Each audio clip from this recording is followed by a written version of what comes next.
हारी रहिएगा। ये तरह तरह की बीमारियां जो आज के समय में आ रही, इसका मुख्य कारण एक ही है, लोगों का खान पान गंदा हो गया। अरे अपनी बुद्धि से विचार करिए, इंसानों के खून में जब जानवरों का खून मिल जाएगा, इंसानों के अंदर जब जानवरों के कीटाणु पहुंच जाएंगे तो ना जानवरों की दवा काम में आएगी, ना इंसानों की दवा काम में आएगी। तो परिणाम क्या होगा? ऐसी महामारियां फैलेंगी। इसलिए प्रेमी भाई बहनों, आपसे हमारी प्रार्थना है कि आप लोग शाकाहारी रहिएगा। कोई ऐसा नशा मत करना जिससे बुद्धि तुम्हारी पागल हो जाए और घर में माँ बहन बेटी की पहचान खो दो। अरे आप अपने आप को कट्टर हिंदू मानते हो, अरे भाई हम कट्टर हिंदू, हमसे बड़ा सनातनी दुनिया में कोई नहीं, हम भगवान राम को मानने वाले हैं और हम भगवान कृष्ण को मानने वाले। अरे भाई आप राम को मानते हो और आप कृष्ण को मानते हो तो उनके आदर्शों पर भी चलना सीखो।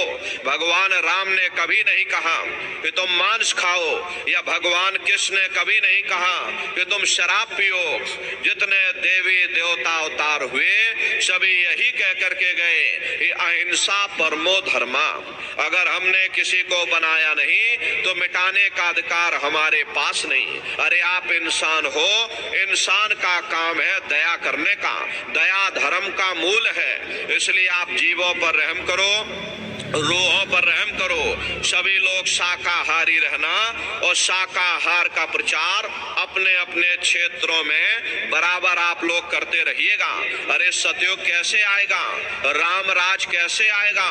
राम राज कोई नारा लगाने से नहीं आएगा, राम राज कोई भाषण देने से नहीं आएगा। राम राज जब आएगा जब लोगों के अंदर अच्छे विचार आएंगे। वरना राम के समय में भी रावण जैसे असुर होते थे, कृष्ण के समय में भी कंस जैसे असुर होते थे।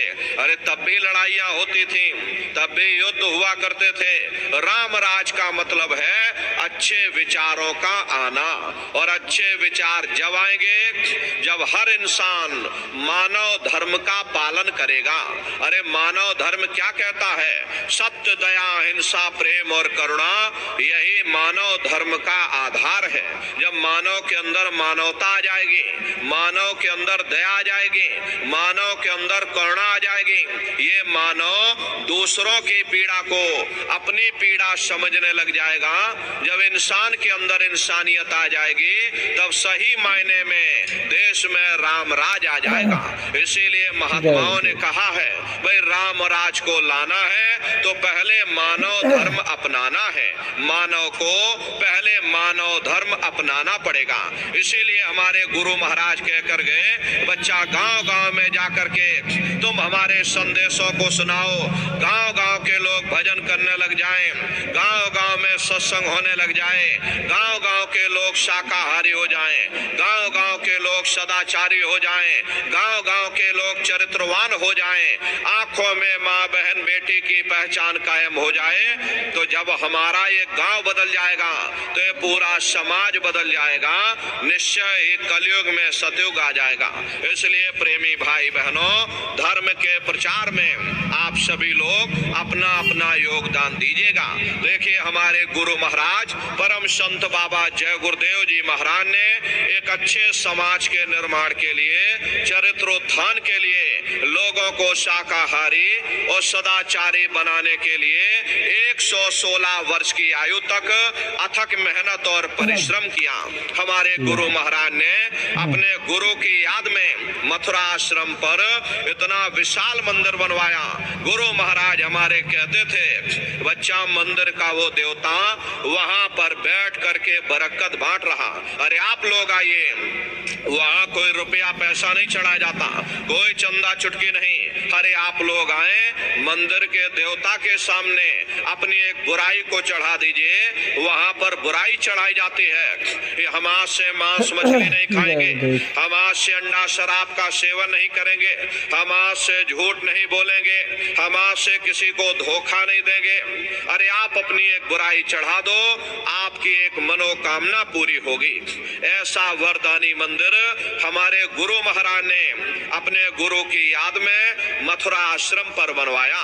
तो प्रेमी भाई बहनों, समय निकाल करके कृष्ण भगवान की नगरी मथुरा में आप लोग पधारिएगा। देखिए, अभी होली का कार्यक्रम 24, 25 और 26 मार्च 3 दिवसीय होली का कार्यक्रम मथुरा दरबार में मनाया जाएगा। देश के कोने कोने से दसियों लाख की संख्या में सत्संगी प्रेमी भाई बहन मथुरा दरबार में पधारते हैं। तो प्रेमी भाई बहनों, आप लोग भी समय निकाल करके होली के अवसर पर पधारिएगा। जय गुरुदेव।